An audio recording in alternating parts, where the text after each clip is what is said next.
Good afternoon, friends. Today we are discussing on capital assets pricing model and establish a relationship between expected return and the risk of security.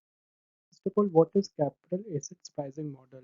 So it is a tool used by investors, financial analysts, and economists to study the relationship between the expected return from the investment and the systematic risk involved measuring in terms of beta coefficient by taking into consideration the expected overall market return and the risk-free rate of interest. Here, the capital assets pricing model helps to assess the risk and the estimated the possible return from the investment. The capital assets pricing model is based on the relationship between an assets beta, the risk-free rate, typically the treasury bills rate, and the equity share premium or the expected return on the market minutes the risk-free rate. Here, E is bracket Ri is equal to Rf plus beta I E Rm and minus Rf. So it is a formula of CAPM here to determine the return on investment and the return on security.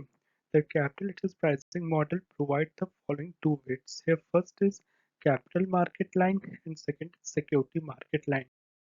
First, what is capital market line here?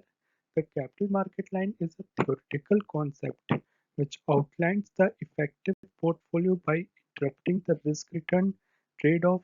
It is a mean of preparing a combination which provides the highest possible return on a minimum level of risk. And here is security market line is a graphical representation plotting the relationship between systematic risk and the return on a portfolio. Here the systematic risk is related to the marketability securities is denoted as beta and depict the x-axis where expected return is represented on a y-axis. So here's a graphical representation of the security market line. So the value of beta determines the risk return relationship as follows. First, if beta is equal to 1, there is a balance of risk and return.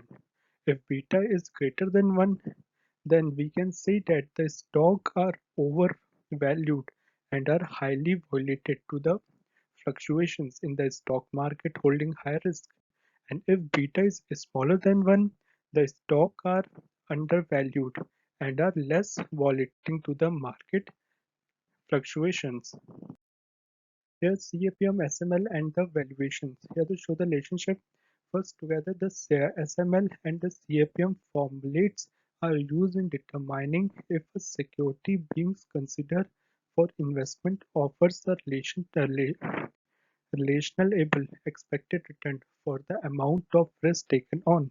If a security expected return versus beta is plotted above the security market line, it is considered undervalued given the risk return trade-off. Conventionally, if a security expected return versus its systematic risk is plotted below the SML, it is overvalued because the investors would accept a smaller return from the amount of systematic risk associated.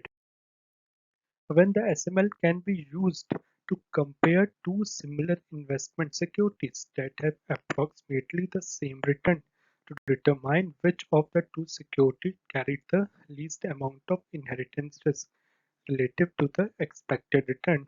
It can also compare security with equal risk to determine if one offers a higher expected return. While the capital assets pricing model and the SML offer important insight and are widely used in equity valuations and comparison, they are not standalone tools. There are additional factors other than the expected return of an investment over the risk. A free rate of return that should be considered when making investment choices. So thank you for watching.